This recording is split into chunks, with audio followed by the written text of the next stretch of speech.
Anda masih bersama kami di CNN Indonesia Newscast. Dewan Pengawas KPK mengumumkan hasil putusan sidang etik atas Ketua KPK Firly Bahuri.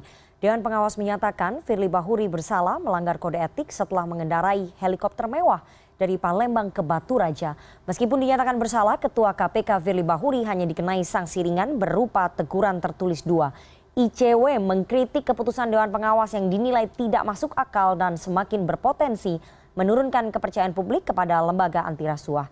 Apa jawaban Dewan Pengawas? Malam ini sudah bergabung bersama kami dari luar studio melalui sambungan Zoom Ketua Dewan Pengawas KPK, Tumpak Hatorangan Panggabean. Selamat malam Pak Tumpak. Selamat malam. Oke Pak Tumpak, langsung saja ini banyak pertanyaan dari kami wartawan dan juga koalisi masyarakat sipil, dan tadi ada kritikan dari ICW. Apa yang mendasari Dewan Pengawas memutuskan hanya memberi sanksi ringan teguran tertulis 2 kepada Ketua KPK Firly Bahuri, Pak Tumpak? Oh begini, kalau soal putusan, di mana-manapun putusan itu selalu ada yang pro dan ada yang kontra. Sama saja dengan putusan pengadilan. Ada yang puas dan ada yang tidak puas. Tetapi semuanya itu kan tergantung daripada majelis hakim, dalam hal ini majelis dewas yang mengadili pelanggaran kode etik itu. Tentunya semua sudah dipertimbangkan di dalam putusan yang dibacakan. Nah, menurut saya, ya sebaiknya kita tidak bicara soal isi putusannya itu apa, sanksinya terlalu ringan atau sanksinya terlalu berat. Itu sepenuhnya sudah dievaluasi oleh majelis yang mengadili perkara itu. Tidak perlu kita diskusikan lagi soal itu. Tidak akan selesai itu. Ada yang pro, ada yang kontra. Tapi apakah kemudian perilaku dari Ketua KPK Firly Bahuri ini tidak dinilai memberikan preseden buruk kepada institusi KPK di mata Dewan Pengawas, sehingga kemudian dinilai ini hanya ringan saja begitu kesalahannya, sanksinya ringan saja begitu, Pak Tumpak? Begini, memang berat, ringan, sedang, atau ringan. Kalau di dalam peraturan dewas itu adalah tergantung dari dampak yang ditimbulkan. Nah, kalau majelis sudah mempertimbangkan itu dan dampaknya ini belum sampai untuk diputus sebagai sanksi berat atau sanksi sedang, cukup dengan sanksi ringan. Kebetulan di sanksi ringan itu ada 3 jenis. Ringan, teguran tertulis 1 dan tertulis 2. Dalam hal ini majelis berpendapat bahwa berdasarkan apa fakta yang diperoleh di persidangan itu, ya sudah, menurut majelis sudah pas kalau dijatuhi hukuman seperti yang diucapkan tadi. Pak Tumpak, apa yang membedakan teguran tertulis 1 dengan teguran tertulis 2? Apakah ini terkait dengan pemotongan gaji atau seperti apa sih sebetulnya, Pak? Begini, kalau yang ringan itu ada 3 kategori. Teguran lisan, ya betul. 1. Kedua, teguran tertulis 1 dan teguran tertulis 2. Kalau yang sedang itu pemotongan gaji, mulai dari 20%, 30%, begitu. Kalau di berat sudah agak lain, pemotongan gajinya sudah lebih besar, 40%. Disertai nanti ada lagi yang terberat, disuruh mengundurkan diri. Itu. Apa bedanya 1 dan 2? Ada bedanya. Di dalam tertulis 1 itu berlaku untuk 3 bulan ke depan. Tertulis 2 berlaku untuk 6 bulan ke depan. Apa ini? Apakah 3 bulan ini? Ya, 3 bulan ini ada beberapa, kalau pegawai, dia di dalam 3 bulan ini tidak bisa diberikan promosi apapun. Kalau teguran 2, tertulis 2, selama 6 bulan. Memang bagi pimpinan tidak perlu ada promosi-promosi lagi kan. Tidak mungkin itu. Ya. Ini untuk pegawai. Okay. Artinya tidak berdampak apapun kepada Pak Firly dengan adanya sanksi ringan teguran tertulis 2. Karena ini berkaitan dengan promosi. Posisinya Pak Firly sudah paling tinggi menjadi ketua KPK. Tidak mungkin kemudian dipromosikan menjadi Dewan Pengawas. Apa dampaknya kemudian? Bagaimana memberikan efek jerak kepada ketua KPK?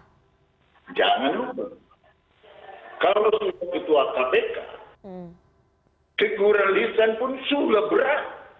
Okay. Itu semua sudah terbaca oleh publik. Anda merasa itu tidak berat? Okay. Menurut saya itu berat. Jangan diartikan di dalam konteks jenis-jenis hukuman. Diperiksa Dewan Pengawas pun itu sudah merupakan satu hal yang berat kalau seorang pimpinan atau sebagai ketua Dewan Pengawas. Oke. Begitu. Oke, dalam putusan Dewan Pengawas disebutkan hal yang meringankan adalah Firly Bahuri belum pernah melakukan pelanggaran etik. Tapi nyatanya pada tahun 2018 saat yang bersangkutan menjadi Direktur Penyidikan KPK sudah diputuskan ataupun dinyatakan bahwa Pak Firly Bahuri ini melanggar kode etik. Apakah ini tidak menjadi pertimbangan dari Dewan Pengawas pada saat mengambil keputusan ini, Pak Tumpak? Ya ini begini, kita sudah beliau memang dulu, kami belum di situ ya. Okay. Memang dulu ada dugaan pelanggaran etik yang dilakukan oleh yang bersangkutan. Tetapi itu tidak sempat diadili di dalam persidangan etik. Sehingga belum pernah ada keputusan waktu itu. Nah, disinilah kelemahan daripada pimpinan KPK terdahulu. Artinya dulu belum ada Dewan Pengawas, jadi tidak dihitung pelanggaran etiknya begitu. Baru dihitung yang sekarang pada saat sudah ada Dewan Pengawas, ada sidang etik dan menjabat sebagai Ketua KPK. Begitu Pak Tumpak? Begini, dulu pimpinan KPK, Ketua KPK pun kalau melanggar etik disidangkan. Tapi yang menyidangkan adalah komite etik. Ya. Kenapa waktu itu tidak dibentuk komite etik? Itu pertanyaan saya. Sehingga ada keputusan. Oke. Begini, saya ini cukup lama di KPK. Anda kan kenal saya kan? Iya. Saya ini sudah, ini yang keempat kali menyidangkan pimpinan KPK. Okay. Untuk ketua KPK, ini yang kedua kalinya. Tahun 2013 saya pernah juga diminta menjadi anggota komite etik. Mengadili ketua KPK waktu itu, AS. Anda mungkin tahu waktu itu. Hubungan dengan pelanggaran etik. Pelanggarannya apa? Kebocoran. Draft. Surat perintah penyidikan. Ya. Pernah dengar itu? Nah, itu kami yang menjinakkan juga. Tapi waktu itu kami sebagai komite etik. Ketuanya waktu itu gubernur kita sekarang, Anies Baswedan. Ya. Saya wakil ketua. Anggotanya Mufti Fajar, mantan seorang hakim dari Jawa Tengah. Anggota satu lagi Bambang Wijayanto. Satu lagi penasihat KPK, Mahua. Putusannya ya begini-begini, peringatan tertulis. Jadi sama begitu ya, yang dulu dilakukan oleh yang sudah pernah dibentuk oleh komite etik dengan yang sekarang begitu? Ya, Anda sendirilah menjabarkan itu. Oke, Pak Tumpak, dalam pengambilan keputusan ini kan Dewan Pengawas ada 5 dan semuanya adalah tokoh-tokoh senior yang sudah punya pengalaman panjang di bidang hukum begitu ya. Apakah ada perbedaan pendapat pada saat memutuskan nasib sidang etik ataupun pelanggaran kode etiknya Pak Firly ini di antara 5 Dewan Pengawas? Sama sekali tidak. Itu diputus secara musyawarah mufakat. Tidak ada voting ya Pak? Tidak ada voting. Tidak ada second opinion. Oke.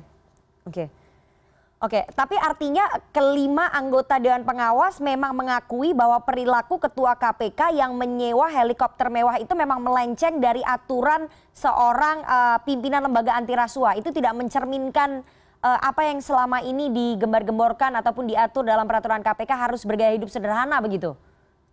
Ya, itu memang sudah disepakati musyawarah bukan seperti saya bilang tadi. Karena ini sudah melalui proses pemeriksaan pendahuluan oleh semua anggota Dewas. Walaupun nanti dalam pembentukan majelis, sebenarnya awalnya kita membentuk majelis ini berlima. Ya. Tetapi karena ada yang sakit satu orang, dalam hal ini AA, terpaksa kita rubah lagi. Tidak mungkin 4, harus ganjil. Makanya 3. Banyak perubahan. Kemudian salah satu lagi dari anggota kami, anggota Dewas, sekarang masih sedang dirawat. Anda mungkin tahu juga. Iya, iya. Kita rubah lagi. Tetapi pada prinsipnya, 5-5-nya itu sepakat, mufakat dalam pemberitaan pendahuluan. Ini harus disidangkan. Dan keputusannya juga secara musyawarah tidak ada second opinion. Oke, tapi artinya Dewan Pengawas menilai apa yang dilakukan oleh Ketua KPK ini memang melenceng dari gaya hidup yang seharusnya ditunjukkan begitu, gaya hidup sederhana begitu. Ini kan gaya hidup mewah. Demikian, kalau tidak demikian, mungkin itu tidak akan diputus bersalah. Jangan bertanya begitu karena sudah itu bersalah. Tentu Dewas berpendapat ada pelanggaran kode etik di situ. Apa pelanggarannya? Sudah disampaikan tadi. Setiap insan KPK itu harus sadar dalam kedudukannya, menjaga harkat dan martabatnya dimanapun. Begitu. Apa yang bisa Dewan Pengawas sarankan kepada internal KPK? Karena ini dalam sejarah KPK baru pertama Ketua KPK dilaporkan atas dugaan pelanggaran kode etik, pelanggaran gaya hidup mewah dan akhirnya diputus bersalah. Apa kemudian saran Dewan Pengawas kepada internal KPK, Pak Tumpak? Tunggu dulu, saya koreksi dulu Anda. Bukan hidup mewah yang dikenakan. Tadi kewajiban untuk senantiasa menjaga kedudukannya sebagai insan KPK. Begitu. Ada di dalam kode etik kami itu. Kalau bicara hidup mewah itu ada juga, tapi bukan begitu kenanya. Walaupun di dalam persidangan itu juga disampaikan, karena tentunya kita memilih nanti mana yang lebih tepat, lebih kena. Begitu. Pertanyaan terakhir Pak Tumpak, pada hari ini di saat Anda mengumumkan hasil putusan sidang pelanggaran kode etik Ketua KPK Pak Firly Bahuri, di hari ini juga mantan juru bicara KPK, Kepala Biro Humas KPK Febri Diansyah mengajukan pengunduran dirinya karena merasa kondisi politik dan hukum di internal KPK telah berubah. Bagaimana kemudian Dewan Pengawas melihatnya? Apakah memang ada korelasinya, ini bentuk kekecewaan? Atau memang ini melihat ada fenomena yang terjadi di internal KPK yang berubah begitu, Pak Tumpak? Begini, saya kenal baik dengan Febri. Sebelum dia umumkan itu, dia juga sudah mendatangi kami Dewas. Menyatakan bahwa dia ingin mengundurkan diri. Kami berdialog panjang. Bahkan saya mengatakan, Feb, kalau kamu keluar, kalau dari sisi saya, pendapat saya, KPK kehilangan. Saya bilang begitu. Dan saya sempat tanya juga, Feb, apakah keluar ini ada kaitannya dengan Dewas? Dia mengatakan, sama sekali tidak, Pak. Begitu. Jadi jangan Anda berpikir ada kaitannya ke situ. 2 hari yang lalu, dia sudah menemui kami kok. Tapi Pak Febri mengatakan bahwa mengundurkan diri karena kondisi politik dan hukum di KPK yang telah berubah. Apakah itu disampaikan kepada Pak Tumpak sebagai Ketua Dewan Pengawas? Maksudnya apa ini? Kondisi politik dan hukum di internal KPK telah berubah. Kalau memang tidak ada masalah dengan Dewas. Kalau itu sebaiknya Anda tanyakan yang bersangkutan. Apa maksudnya itu? Kan begitu. Oke. Jadi tidak ada masalah. Oke. Tidak ada masalah. Sebelum dia menyatakan tadi, saya juga dengar itu. Tadi dia memberi pernyataan itu. Tapi 2 hari sebelumnya kami sudah tahu. Bahkan kami tidak bisa mencegah. Begitu. Oke, kalau Pak Febri mengatakan tidak ada masalah dengan Dewan Pengawas, apakah kemudian menyampaikan ada masalah dengan pimpinan KPK yang sekarang? Ataupun alih status menjadi PNS begitu, ASN? Itu beliau sampaikan sama seperti yang beliau katakan tadi. Apa yang dibilang politik hukum, ya penegakan hukum, ya, yang tidak apa lagi di KPK sekarang ini. Itu. Dan kita juga tidak terlalu jauh mengejar apa yang dimaksud beliau. Karena beliau juga sepertinya menyampaikan itu ingin pamit dengan kami. Ya. Silakan juga tanya sama yang bersangkutan. Ya. Oke, nanti kita akan tanya kepada Mas Febri Diansyah kalau memang yang bersangkutan ingin menjelaskan mengapa mengundurkan diri dari KPK di hari yang sama pada saat Dewan Pengawas mengumumkan hasil putusan sidang etik sanksi ringan kepada Ketua KPK Firly Bahuri. Tapi terima kasih sekali Ketua Dewan Pengawas KPK Pak Tumpak Hatorangan Panggabean atas waktunya. Kita sudah dapatkan poinnya. Semoga ini menjadi pelajaran berharga bagi Ketua KPK dan juga seluruh internal institusi Komisi Pemberantasan Korupsi agar lebih berhati-hati lagi supaya tidak tersangkut kasus dugaan pelanggaran kode etik begitu ya ke depannya, sehingga institusi KPK juga bisa maksimal dalam melakukan kerja-kerja pemberantasan korupsi. Terima kasih sekali Pak Tumpak Hatorangan Panggabean atas waktunya kepada CNN Indonesia Newscast malam hari ini. Dan kami akan kembali sesaat lagi, tetap bersama kami, jangan kemana-mana.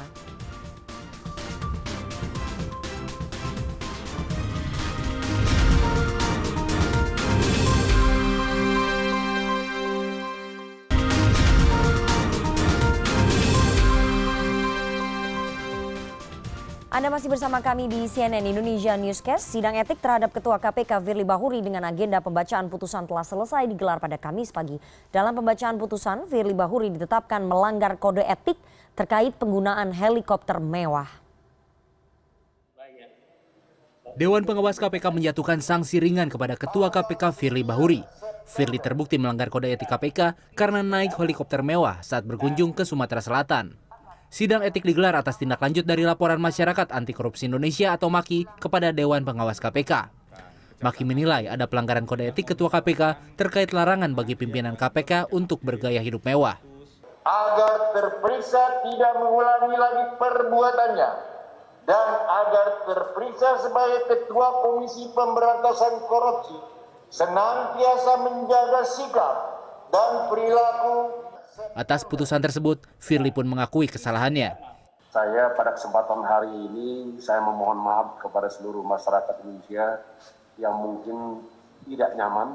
Dan saya tentu tadi putusan saya terima, saya pastikan bahwa saya tidak akan pernah mengulangi itu. Terima kasih. Sidang ini merupakan sidang keempat. Sidang etik Firly pertama kali digelar pada Selasa 25 Agustus 2020. Selama menjalani persidangan, Firly tidak pernah banyak berkomentar terkait pemeriksaan dirinya. Tim Liputan CNN Indonesia. Firly Bahuri menjalani sidang etik sejak akhir Agustus 2020 lalu. Meski tak banyak memberikan komentar usai sidang, Firly setidaknya menjalani 4 kali sidang hingga akhirnya sampai pada sidang putusan hari ini.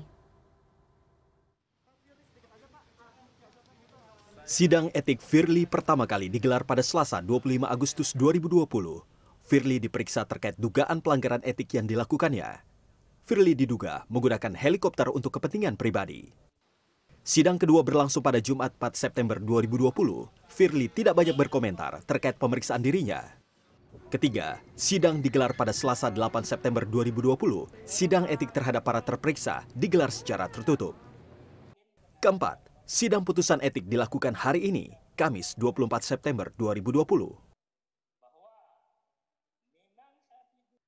Setelah mendengar penjelasan Ketua Dewan Pengawas KPK, tadi kita kini akan membahas lebih dalam terkait sanksi ringan pelanggaran etik Ketua KPK Firly Bahuri. Sudah bergabung dari luar studio para narasumber. Ada Bang Arteria Dahlan, anggota Komisi Hukum DPR RI. Apakah sudah tersambung? Bang Arteria, selamat malam. Oke, sementara itu kita cek dulu Bang Boyamin Saiman, Koordinator Masyarakat Anti Korupsi Indonesia atau MAKI. Apakah sudah bergabung? Selamat malam Bang Boyamin. Selamat malam, sudah bergabung. Oke, Bang Boyamin, langsung saja tadi kita sudah dengar penjelasan panjang lebar dari Ketua Dewan Pengawas Pak Tumpak yang merasa bahwa memang wajar saja ada pro dan kontra atas keputusan Dewan Pengawas yang memberikan sanksi ringan kepada Firly Bahuri. Anda sebagai pihak pelapor dalam kasus ini merasa kecewa nggak Bang Boyamin? Prinsip saya itu kan orang hukum, menghormati proses apapun. Tapi karena tidak bisa banding, ya saya menghormati putusan itu. Kan saya memang menggunakan jalur kepada Dewan Pengawas atas temuan. Dan oleh Dewan Pengawas sudah diolah sampai diputuskan. Ya saya mau nggak mau kan harus menghormati itu gitu kan. Kalau saya tidak menghormati dulu berarti saya tidak perlu lapor ke Dewan Pengawas kan. Kita harus fair dulu deh. Itu istilahnya saya soal kecewa nanti penjelasannya berikutnya pasti ada. Tapi prinsip saya tetap menghormati. Sebagaimana saya selalu menghormati putusan pengadilan. Meskipun dulu misalnya Pak Antasari Azhar itu saya bela habis-habisan karena dugaan kriminalisasi. Tapi kan saya belajar banyak dari Pak Antasari Azhar. Putusan itu meskipun dianggap bersalah harus dihormati. Dan Pak Antasari juga menjalani hukuman itu dengan tetap berjuang di hukum. Kan itu. Jadi kita prinsipnya menghormati dulu itu. Soal kecewa nanti saya jelaskan. Ya, artinya Anda menghormati putusan, tapi apakah kemudian ini terlalu ringan atau bagaimana menurut Bang Boyamin sebagai pihak pelapor dan sebagai masyarakat sipil begitu? Ya sebenarnya ini kalau dikatakan terlalu ringan ya memang betul gitu. Karena permintaan saya itu kan sebenarnya saya sampaikan di depan Dewan Pengawas, di hadapan Pak Firly dengan tidak ada tedeng aling-aling bahwa saya minta Pak Firly digeser dari ketua menjadi wakil ketua. Kan gitu kan permintaan saya. Karena saya tidak ingin bicara di luar tapi di dalam nggak berani bicara kan gitu kan. Nah soal kemudian diputus yang ternyata tidak dipenuhi permintaan saya ya hal yang saya terima juga gitu kan. Karena pemahaman saya sederhana, Pak Firly ini nampaknya terlalu demam panggung bahasa saya kan gitu kan. Karena ketua KPK ini protokolernya, psikologisnya ini kan terlalu tinggi. Seakan-akan pemerintah aja takut kan gitu kan. Pengalaman saya membela Pak Antasari Azhar itu kan dari rangkaian-rangkaian itu. Dan saya sampaikan waktu kepada Dewan Pengawas kemarin bahwa saya itu sudah menderita 2 tahun karena membela Pak Antasari dari proses-proses yang pada posisi protokoler dan psikologis ketua KPK itu terlalu tinggi seperti tidak menginjakkan kaki di bumi. Dan saya minta Pak Firly ini digeser jadi wakil ketua dengan harapan menginjak kakinya di bumi kan itu. Jadi itu yang pertama. Kedua berkaitan dengan soal tidak ditindaklanjuti dengan mendalam dugaan gratifikasi karena diskon dan juga konflik kepentingan kan itu kan. Tapi saya tetap menghormati karena Dewan Pengawas nanti kalau terlalu lama karena mendalami itu malah dianggap lamban kan itu kan. Dan ini kan 3 konten bahasa saya itu, konten dugaan hidup mewah atau tidak memberikan keteladanan, kedua dugaan diskon itu gratifikasi, ketiga dugaan konflik kepentingan karena bisa aja perusahaan yang punya helikopter itu ada kaitannya dengan perkara di KPK misalnya gitu kan. Nah setidaknya Dewan Pengawas sudah mengambil yang 1 poin itu gitu dan saya menghargai itu. Dan kedua nanti kalau misalnya ada sesuatu yang berikutnya ada dugaan gratifikasi ya kita dalami dan kita sampaikan pada masyarakat dan media dugaan ini apakah ada temuan nanti. Kita tunggu itu. Apakah memang harga yang dibentuk itu harga yang wajar atau dapat diskon kan gitu kan. Oke, untuk yang bagian itu belum ditindaklanjuti ya oleh Dewan Pengawas. Nanti kita tunggu informasi dari masyarakat. Tapi Bang Boyamin, sejak awal Anda sudah memprediksi bahwa Dewan Pengawas akan memberikan sanksi ringan seperti ini kepada Ketua KPK kalau dilihat beberapa sanksi yang sudah diberikan oleh Komite Etik dulu sebelum ada pembentukan Dewan Pengawas kepada pimpinan-pimpinan KPK sebelumnya memang tidak pernah ada yang pelanggarannya ataupun sanksinya itu sedang dan juga berat. Rata-rata memang ringan begitu. Ya, saya memahami itu. Jadi ya sudah punya gambaran itu. Tapi kan kalau terus takut karena nanti putusannya ringan tidak lapor kan malah tidak ada gunanya temuan saya kan. Gitu loh. Jadi sudah menduga juga gitu. Dan ini kan proses yang saya kira ini adalah proses pembelajaran ke kita semua bahwa Pak Firly itu bukan dewa. Ini manusia biasa yang bisa diduga salah. Jadi ada hikmah pertama bahwa Pak Firly membumi lagi, dan kedua biar habis ini kerja keras gitu loh, menunjukkan dia mampu, itu aja. Dan ketiga kalau dia nanti melanggar lagi kan lebih berat lagi. Ini kan sudah seperti kartu kuning pertama, bisa kartu kuning kedua kan langsung kartu merah. Jadi sebenarnya kita sudah bisa memanfaatkan momen ini seperti menyandera, memaksa Pak Firly untuk kerja bagus. Kalau nggak bagus nanti kena kartu kuning kedua kan gitu. Jadi ini ajas manfaat dulu lah gitu. Oke, kita mau tanya ke mitra kerja KPK, Bang Arteria Dahlan, anggota Komisi 3 DPR RI yang sudah bergabung melalui sambungan telepon. Selamat malam Bang Terry. Selamat malam. Assalamualaikum Mbak Nana, Pak Boyamin. Waalaikumsalam warahmatullahi wabarakatuh. Kayaknya lagi jauh ini. Tadi Anda sudah mendengar penjelasannya Pak Boyamin. Bang Boyamin mengatakan bahwa ini dianggap terlalu ringan dan sudah menduga bahwa Dewan Pengawas akan memberikan sanksi ya memang yang ringan begitu. Teguran tertulis 2 itu sudah diprediksi oleh Bang Boyamin, dan Bang Boyamin tadi berharap sebagai pelapor bahwa ditindaklanjuti dugaan gratifikasinya, tapi ternyata oleh Dewan Pengawas itu tidak ditindaklanjuti. Anda sebagai mitra kerja KPK menilai ini sudah pas sanksinya, sanksi ringan begini atau bagaimana Bang Terry? Ya, pertama kami menghormati apapun putusan yang dihadirkan oleh Dewan Pengawas. Mereka itu kan salah satu atau kumpulan lah dari orang-orang yang kita tokohkan. Mudah-mudahan secara kesejarahan karirnya tanpa celah maupun cacat. Dan saya juga melihat bagaimana pengambilan keputusan diambil secara khidmat, secara cermat dengan mempertimbangkan fakta hukum. Kalau tuh dihadirkan ada yang namanya putusannya orang berpersepsi terlalu ringan, terlalu apa dan sebagaimana, saya serahkan itu. Kita kan negara hukum ya, ini sudah ada putusan hukum dan saya pikir semuanya bisa menghormati. Kan kalau kita mau objektif ya, ini mempergunakan heli mewah untuk kepentingan pribadi saja, kalimatnya kan sudah tidak netral. Ya kan yang dilakukan adalah pimpinan KPK Pak Firly berziarah ke makam orang tuanya, itu loh.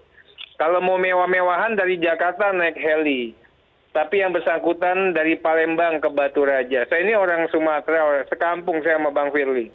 Ya. Saya tahu betul dari Palembang Batu Raja itu mungkin bisa habis 8-9 jam. PP itu udah 16 jam. Ya artinya sehari penuh di situ. Ini bukan masalah mewah dan mewah. Ini masalahnya bagaimana bisa efektif. Semua pekerjaan dapat. Kunjung ke orang tua, ziarah dapat. Kemana dapat semua. Dan di daerah tersebut Mbak, heli itu bukan berarti helinya heli apa gitu ya. Kalau pakai heli polisi bermasalah lagi nanti. Pakai heli swasta itu kan kita juga bicaranya safety. Yang ada ya seperti itu. Jadi kalau dikatakan bergaya hidup mewah, itulah yang saya katakan Dewan Pengawas ini sudah tepat itu loh putusannya. Ini nggak ada bicara gaya hidup tidak sederhana. Ini bagaimana kita ya bisa mencermati fakta hukum secara objektif. Nah tadi saya juga menyentil sedikit bagaimana kalau putusannya Pak Firly digeser. Ya kan kita negara hukum, Dewas juga punya aturan hukum acara dan aturan hukum material. Di situ kan sudah jelas kalau ada salah bagaimana sanksinya apa. Dari fakta hukum yang dihadirkan ya, justru saya juga melihat harusnya nggak perlu sampai peringatan 2 itu loh. Ini cukup peringatan 1 juga sudah cukup atau teguran lisan. Ini kan bicara perspektif ya.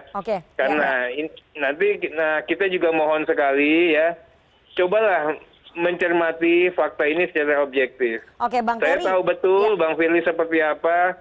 Dan nggak ada tuh di kita itu yang mewah-mewah datang ke kampung itu nggak ada Mbak. Bang Terry. Ini, Mbak. Ya Bang Terry, kalau menurut subjektivitas Bang Terry sebagai mitra kerja KPK, sebagai anggota Komisi 3, menilai bahwa tindakannya Pak Firly menyewa helikopter VVIP untuk berkunjung atau berziarah ke makam orang tuanya dari Palembang ke Batu Raja yang menurut Bang Boyamin itu bisa ditempuh 4 jam menggunakan mobil begitu, itu bukan perilaku yang berlebihan ya? Tidak melenceng dari aturan ya kalau menurut Bang Terry ya? Ya kebetulan kan saya sering ke Palembang Batu Raja. Kalau dikatakan 4 jam ya saya pikir enggak ya. Pastinya lebih. Itu loh. Nah kemudian yang kedua kita bicaranya kan bicara safety itu loh. Yang ada di situ pada saat itu helikopter itu bukan mintanya VVIP. Makanya nanti juga kan kita juga coba cermati. Dilihat betul faktanya apakah Bang Firly memang betul-betul meminta pesanannya VVIP atau apa. Jadi intinya ya kita harus lihat antara menunjukkan kemewahan atau memperlihatkan efektivitas ingin cepat. Sehari itu bisa kerja macam-macam itu loh. Jadi saya juga ingin sampaikan ya terlalu prematur dan kita juga jangan berprasangka lah. Kalau kita lihat yang seperti itu ya saya melihat dan saya sudah nanya betul ke beliau. Faktanya ya demikian. Ya kalau kita bolak-balik Bang habis itu Bang bisa sehari semalam nggak selesai. Oke. Itu loh. Tapi kan ini Dewan, kan kita bisa. Tapi Dewan Pengawas kan memang menilai Pak Firly bersalah melanggar kode etik meskipun memang tadi menurut penjelasan Ketua Dewan Pengawas sebelum kita berbincang di sini tadi saya sempat wawancara dengan Ketua Dewan Pengawas Pak Tumpak yang mengatakan bahwa memang ada pelanggaran kode etik di situ. Pak Firly dinyatakan bersalah tapi karena tidak berdampak kepada institusi hanya etik saja makanya diberikan sanksinya itu ringan. Artinya memang tindakan itu salah Bang Terry menurut Dewan Pengawas. Iya kan kalau akhirnya kan saya katakan kita menghormati ya kalau putusan Dewan Pengawas itu kan sudah diputus kita menghormati. Tapi kalau kita mau bicara lebih objektif lagi ya yang dihadirkan itu kan itu tidak bicara kemewahan itu loh. Dan tidak ada yang tahu juga Bang Firly berangkat dan itu kan kecuali kalau tidak dihebohkan dan diberitakan. Nah saya juga ingin sampaikan ya terkait dengan masalah sanksi. Sanksi itu kan mengikuti perbuatan material si pelaku. Ya, perbuatan materialnya kan kita sudah tahu. Apalagi kita punya asas legalitas. Ya kok sanksinya ya Bang Firly harus digeser menjadi pimpinan KPK. Ini yang kita katakan berlaku adil lah. Kita juga harus bisa melihat mana ada sanksi yang seperti itu digeser menjadi ini. Kalau masalah leadership, masalah kepemimpinan, interaksi antar pimpinan KPK, kepemimpinan Bang Firly terhadap bawahan, geser-menggeser terkait dengan yang itu oke lah nggak masalah. Ya. Tahan dulu Bang Terry, nanti kita akan lanjutkan usai jeda. Saya akan berikan kesempatan kepada Bang Boyamin untuk menanggapi apa yang tadi sudah disampaikan oleh Bang Terry. Sabar dulu Bang Boyamin, usai jeda kita akan kembali. Tetaplah bersama kami di CNN Indonesia Newscast.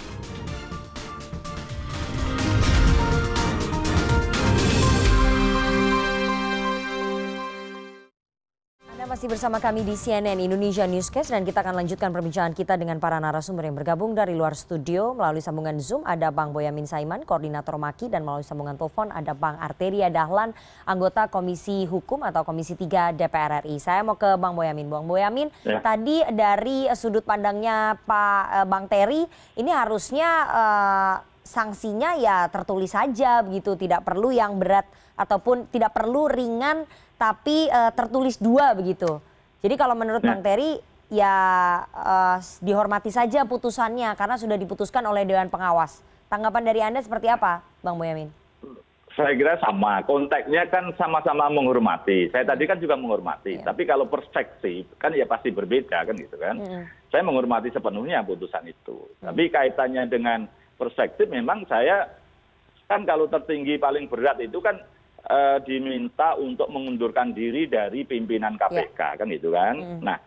Nah saya tengah-tengah dan saya sampaikan itu kepada Dewan Pengawas bukan di luaran bahwa diminta mengundurkan diri dari Ketua KPK kan gitu kan, bukan dari pimpinan KPK. Artinya Pak Firly tetap pimpinan KPK dan itu wakil ketua. Ini perspektif juga saya sampaikan itu dan itu suatu yang menurut saya elegan juga gitu loh. Jadi tetap jadi pimpinan kan. Kolektif kolegial Pak Arteria kan membuat undang-undangnya kan begitu kan, apa masalahnya juga gitu kan, itu loh, hanya ini kan soal protokoler dan tunjangan aja kan itu kan, dan itu perspektif. Dan saya juga menyampaikan bahwa dari sisi efisiensi waktu urusan helikopter itu saya rekonstruksi kok Pak jadi datang ke Palembang hari Sabtu sore terus kemudian nginep. Terus besok paginya habis sarapan jam 7 saya berangkat, itu sebelum duhur sudah nyampe desa Lontar, kemudian saya di situ ketemu kepala desanya, ketemu kampung, kira-kira ya 2 jaman lah, terus pulang, sempat makan, lewat Prabu Mulih ketemu teman, sebelum maghrib juga sudah nyampe kok. Dan Pak Firly itu sudah cuti hari Jumat. dan hari Minggu baru pulang, dan hari Minggu itu ternyata memakai helikopter lagi dari Palembang ke Jakarta gitu loh. Jadi ini artinya pada posisi itulah yang saya menyatakan tidak ada urgensi naik helikopter itu, sehingga tidak memberikan keteladanan dan bergaya hidup mewah, kan jadi begitu. Jadi saya ingin bicara itu sesuai fakta dan datanya gitu. Dan kalau soal bahwa Pak Arteria tadi mengatakan itu harusnya begini-begini, ya boleh, monggo. Tapi prinsipnya setelah ini kan mestinya saya meminta pada Pak Arteria, Komisi 3 nanti lebih mengawasi KPK ini untuk semakin kinerjanya bagus, semakin dipercaya masyarakat, pencegahannya maksimal, tidak hanya sekedar retorika, dan tindakan-tindakan penegakan hukum kalau perlu ya OTT itu harus digalakkan lagi. Kan kita kecolongan, kasus Joko Chandra itu mestinya jadi objeknya OTT KPK, tapi kan kita kecolongan semua, kan gitu kan.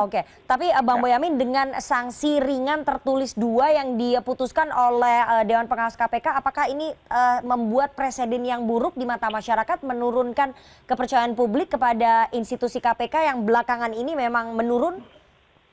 Ya bukan, penegakan hukum itu kan dimanapun justru meningkatkan kepercayaan, termasuk investasi misalnya dalam urusan hukum kita. Kalau bagus kan investor malah masuk, bukan berarti hukumnya banyak orang dihukum terus kemudian menurunkan investasi. Hal ini saya juga berpikir itu, bahwa dengan adanya Dewan Pengawas itu kan untuk menjaga KPK, supaya kepercayaan masyarakat itu kan tetap bisa dijaga di situ. Bahwa saya kemarin mengatakan begini, apapun masyarakat menyatakan seakan-akan semakin turun. Saya menjaga jangan sampai turun lebih jauh lagi. Ini kan bisa dulu 8. Tapi dengan sanksi ringan ini menurunkan kepercayaan masyarakat tidak?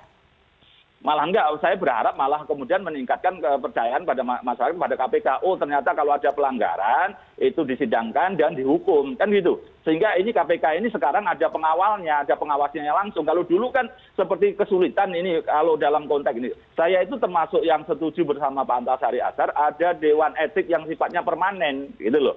Dan tapi ya memang agak kebablasan sekarang menyadap, ya udahlah itu urusan DPR dan pemerintah. Tapi saya memanfaatkan ruang-ruang yang ada untuk mencintai KPK. Lah mencintai itu kalau istri saya salah kan saya tegur, kan gitu kan, bukan saya diamkan, kan gitu. Bang Terry, sebagai mitra kerja KPK, Anda melihat ataupun menyoroti apakah kemudian Dewan Pengawas ini lemah dalam melakukan pengawasan di internal KPK? Ya, kalau dikatakan lemah, coba deh nanti dilihat ya Mbak Nana ya, bagaimana Dewan Pengawas sudah bekerja dengan begitu luar biasa.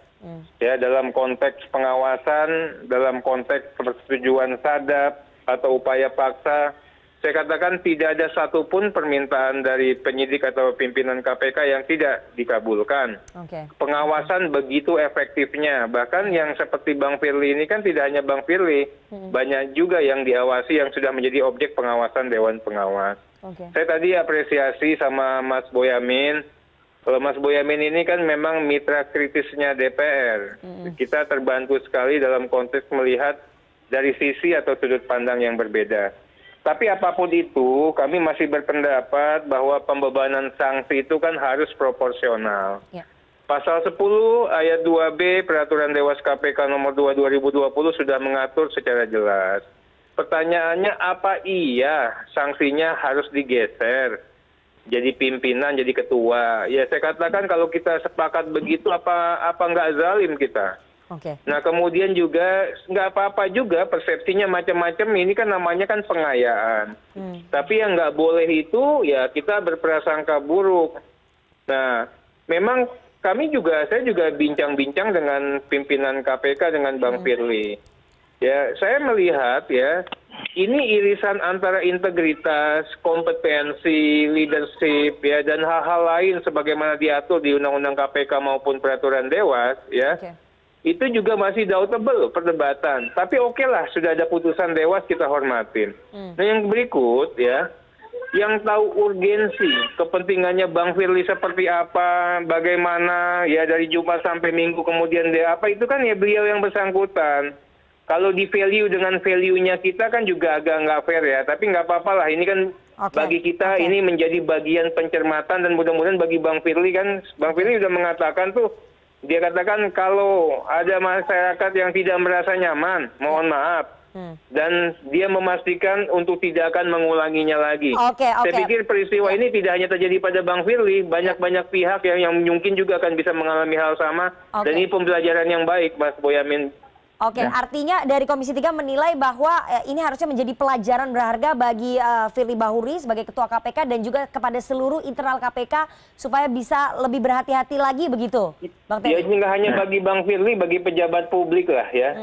Kadang-kadang kita niatnya baik, bisa acara satu hari ada 8, ada 10, ya kan? Tapi dilihat lagi orang nilainya juga berbeda. Oh ternyata ya kan begini ya. Inilah yang saya katakan, saya memahami suasana kebatinannya Bang Firly. Kami juga tahu perspektifnya Mas Boyamin. Jadi saya ada berada dan mencoba untuk berada di tengah. Mudah-mudahan bisa lebih objektif dan lebih memahami. Terima kasih sekali Bapak-bapak. Sayang sekali waktu kita sudah habis. Ya, singkat saja Bang Boyamin, singkat saja. Iya, kan gini, istilah saya itu kan ini berdampak atau tidak berdampak. Bergaya hidup mewah tidak memberikan keteladanan itu bisa berdampak terhadap anggota KPK keseluruhan dan masyarakat. Misalnya bisa aja kalau ini pimpinan mewah ini kan nanti lama-lama bisa menjadi dugaannya ada memperdagangkan pengaruh atau macam-macam lah gitu kan. Tapi ini sudahlah, kita memang mudah-mudahan dengan adanya Dewan Pengawas memberikan putusan ini, hal-hal yang negatif nanti tidak ada, KPK tinggal kinerja yang bagus dan kemudian membuat indeks prestasi korupsi kita menjadi di angka di atas lebih 4, bisa 5 itu baru kita nanti tugasnya Bang Arteria itu bisa membuat jadi 5. Terima kasih Bang Boyamin, sayang sekali waktu kita sudah habis. Bang Arteria Dahlan juga terima kasih atas waktunya, kita sudah dapat, semoga ini menjadi pelajaran berharga bagi Ketua KPK Firly Bahuri dan juga kepada seluruh internal ataupun pegawai di institusi Komisi Pemberantasan Korupsi. Terima kasih sekali Bapak-bapak atas waktunya kepada CNN Indonesia Newscast malam hari ini. Dan kami akan segera kembali usai jeda, jangan kemana-mana.